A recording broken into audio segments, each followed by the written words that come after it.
میرے محترم دوستو، دارالعلوم دیوبند کے سب سے پہلے طالب علم، ریشمی رومال تحریک کے روح رواں حضرت شیخ الہند مولانا محمود حسن رحمۃ اللہ علیہ کے نام سے کون ناواقف ہوگا؟ ہم میں سے ہر ایک اپنے آپ کو ان کی طرف منسوب کرتا ہے اور ان کا پیروکار بتلاتا ہے۔ حضرت شیخ الہند رحمۃ اللہ علیہ کے دل میں جو درد تھا، کیا اس کا کچھ حصہ ہمارے دلوں میں موجود ہے؟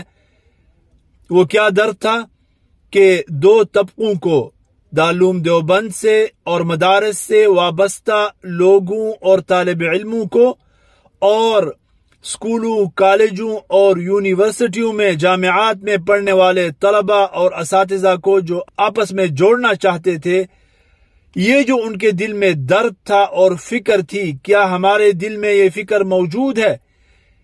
ہاں، ملا اور مسٹر کی جو تفریق انگریز پیدا کر کے گیا تھا، اس کو مٹانے کا جو جذبہ ان کے دل میں تھا، آپ اندازہ لگائیں کہ 1920 میں انگریز کی ظلم و جبر سے اور مالٹا کی جیل سے رہائی پا کر آتے ہیں، انتہائی بوڑھے ہو چکے ہیں، اسی پیرانہ سالی اور نقاہت و علالت کی حالت میں، کمزوری کی حالت میں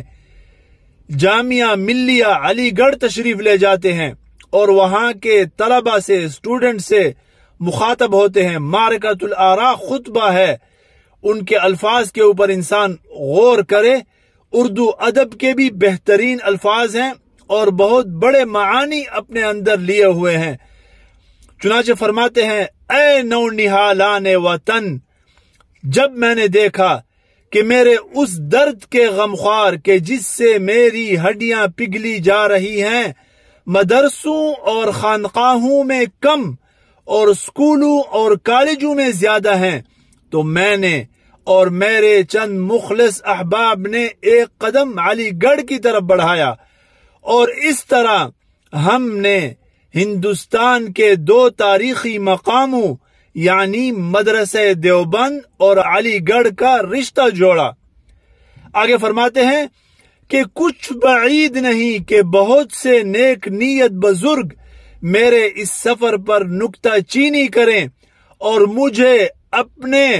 بزرگوں کے مسلک سے منحرف بتائیں، مگر اہل نظر سمجھتے ہیں کہ جس قدر میں بظاہر علی گڑھ کی طرف آیا ہوں، اس سے کہیں زیادہ علی گڑھ میری طرف آیا ہے۔ سبحان اللہ، کیا الفاظ ہیں